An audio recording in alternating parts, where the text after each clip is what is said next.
Hey everyone, it's January 7th, Nir Maman here. Our platoon is off to a day of training today, and en route we are stopping off at some more of the sites along the Gaza envelope in the south. The sites that were some of the focus of the initial invasion and attack on our people on October 7th. This is Kibbutz where we're at right now, one of the hardest hit areas. We are right by Gaza. You'll probably hear explosions going off as I'm speaking. These are blocks of residencies around where I'm standing right now that were invaded. 3,000 terrorists entered in 3 different waves.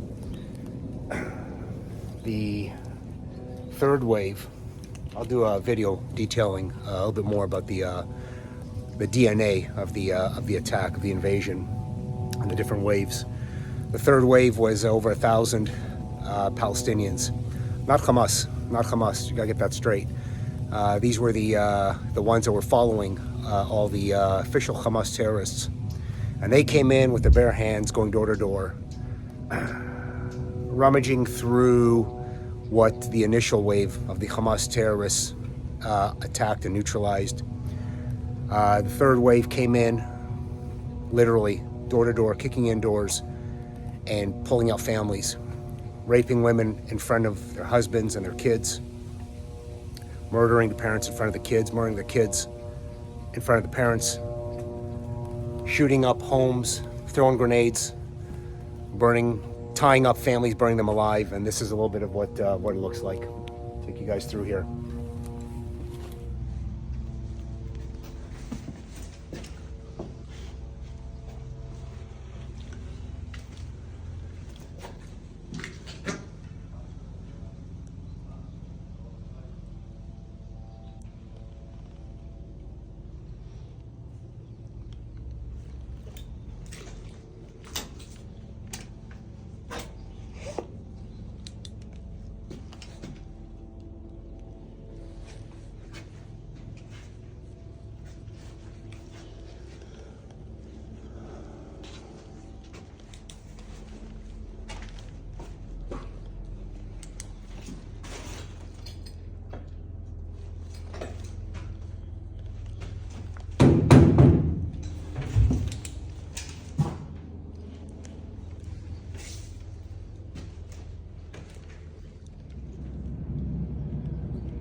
More grenade fragmentation inside the house, the residence.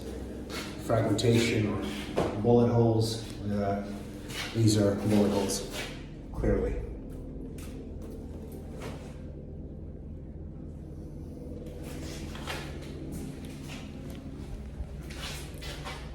This here is what we call a mamad in Hebrew. This is a bomb shelter. Every single residence in all of Israel has a bomb shelter built into it.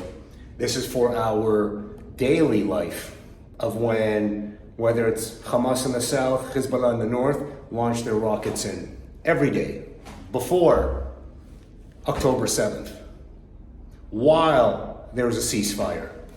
So this is where the family of this particular residence I'm standing in right now would have ran into to seek shelter, and somehow the terrorists would have had, there's numerous ways that they got entry into the bomb shelters. They lured them out, they smoked them out, they took residences from different houses, even kids, walked them house to house, and had the kids, force the kids at gunpoint to call out other families that were hiding in the bomb shelters. You can see all the bullet holes on the window, fragmentation.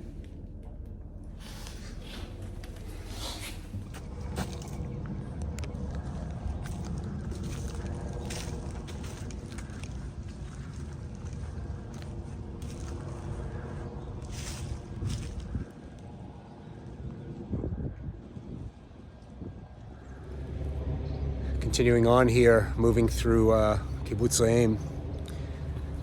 So in addition to all the evident signs of the grenades that have gone off, the AK-47 rounds sprayed all over the place, RPG explosions that happened.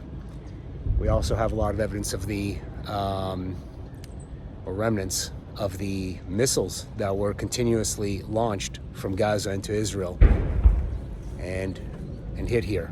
Okay, vehicle here. I'm not sure what took it out, whether it was a missile or an RPG round, but look at this. Here is what used to be a full-on house, a full-on residence.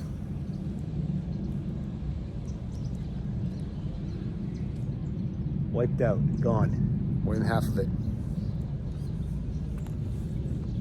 You can still see bullet holes.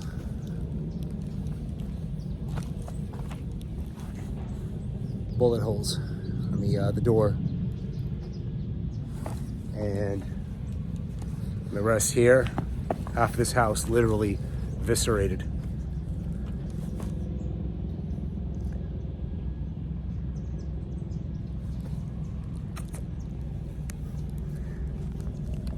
Still have signs of friendly life here.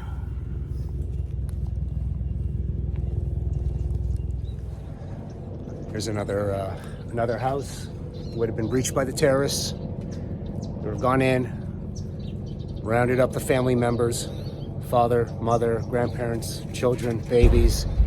Would have done whatever it was. And I'm telling you, you think you've heard everything in the media. Every time you step onto these grounds here and you see with your eyes and you smell it, it's still in the air. Your mind can still run back to that moment as if you were here. We listen to stories still behind the scenes of what had happened, these atrocities. Your imagination can't even consume it. And here is what they would have done to this family and their home.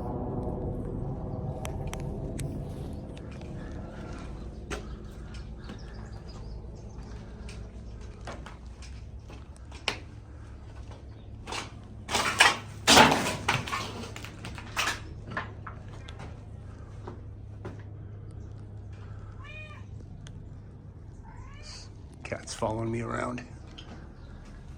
Here's the Mamad, the bomb shelter, engulfed on flames, not from the outside, but the inside. So they would have probably have caused the family members that were hiding in here to force themselves to come out because of all the fire and the smoke.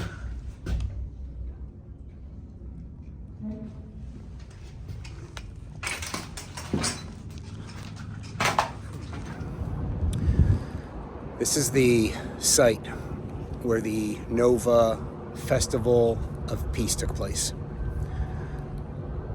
About 400 young, not just Israeli and Jewish kids, teenagers, young adults, but nationals from different countries, different religions that came to the festival. This is where they were killed. All off to this direction here. Beyond those trees, that's Gaza. Off to this direction here, there's the main road. The party took place all within the depths of that whole area you see over my shoulder there. Hang gliders with Hamas terrorists started flying in while an unprecedented barrage of rockets were being launched into Israel to provide cover for the terrorist infiltration into Israel, and to also get everybody discombobulated. Soldiers, police officers, security, civilian response forces, civilians would be forced to run to take cover, so they would be kind of hidden and therefore also visually disconnected with the infiltration that was going on. it would give the terrorists an upper hand on being able to corner everybody and attack. Terrorists were in their convoys on the main road. They actually didn't know that there was a party going on here. They incidentally saw the enormous amount of people. There was an evident event that was going on, and they stopped. Terrorists that came in on hang gliders into the party started shooting.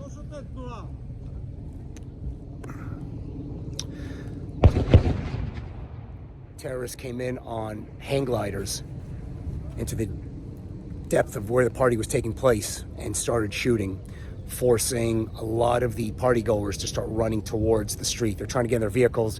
You have to imagine this entire area. It was a pileup of vehicles trying to escape. What they didn't know was on the street, the terrorists were set up in a ad hoc improvised ambush, because they saw all the party goers starting to run towards them, and they started to launch grenades and mow down with AK-47s all the party goers that were trying to escape. A lot of very infamous pictures about the of the party that have been circulating in the media, showing droves of party goers running all in one direction, and this is where this was all taking place.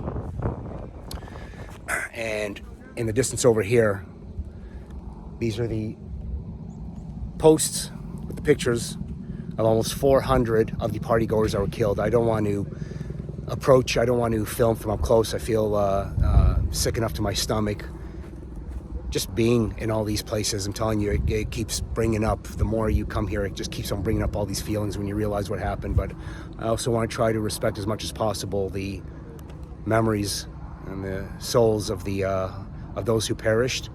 But of course, you know, I'm trying to get as much as possible just to do my part, and also showing the world the realities of what happened here.